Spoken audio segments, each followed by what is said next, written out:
For the best value in domain names, look no further than Namecheap, where you could get domains for as low as $3.98.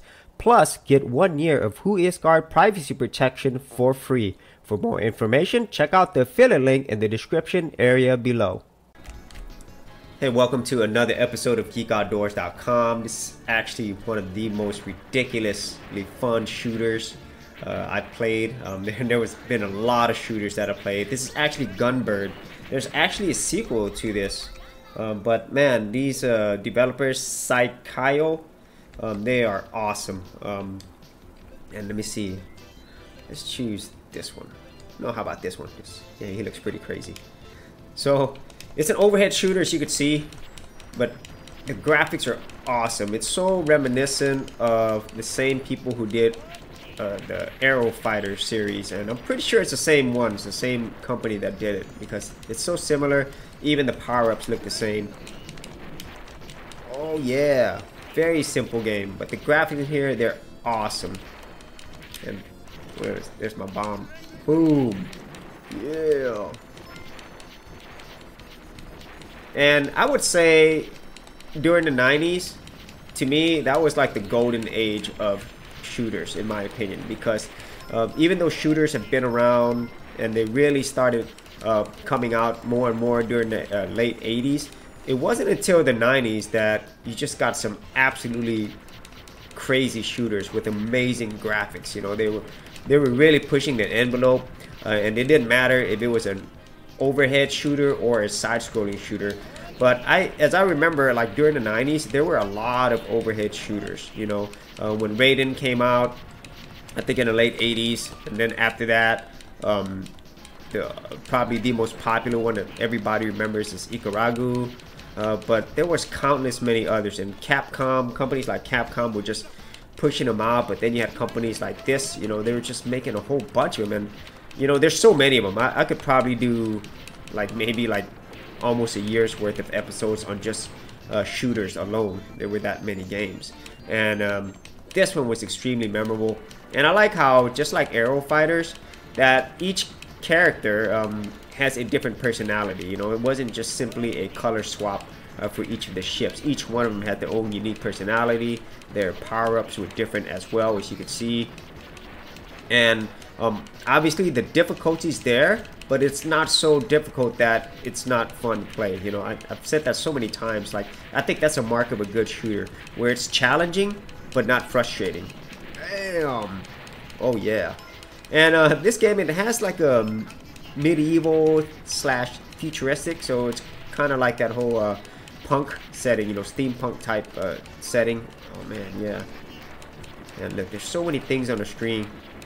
And the music on this is obviously awesome. Man. So definitely this game was not released in the US. Oh man. I don't think it was. I'm pretty sure part 2 was. It was actually released on the Sega Saturn, if I'm not mistaken. But Gunbird 1, I've never seen this in the arcades at all. Yeah. Man, that was pretty cool. And as you can see, the settings, they're so varied too. That's another thing that this developer did really well. I think there might be a Korean developer, if I'm not mistaken.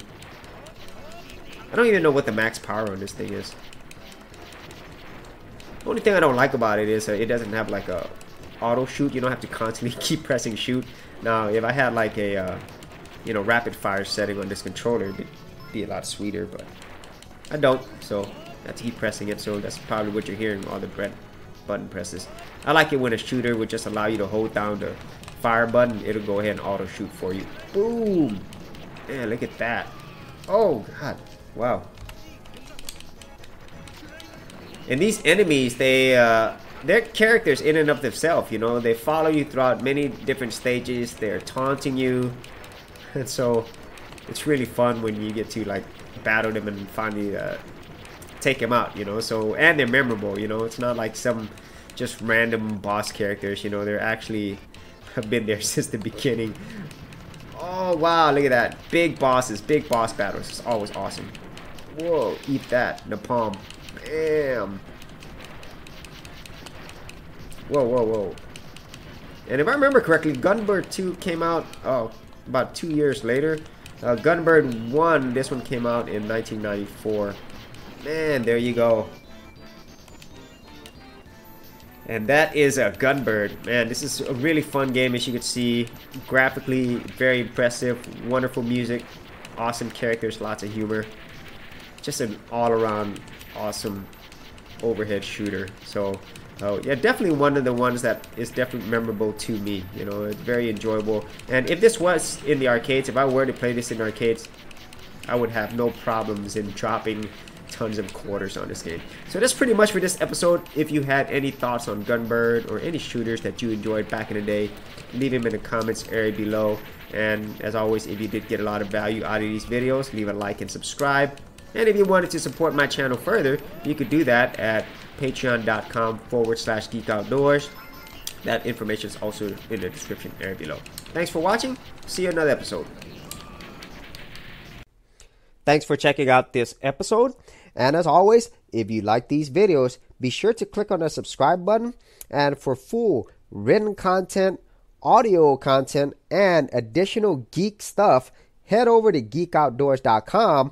And I'll see you outdoors on the very next episode.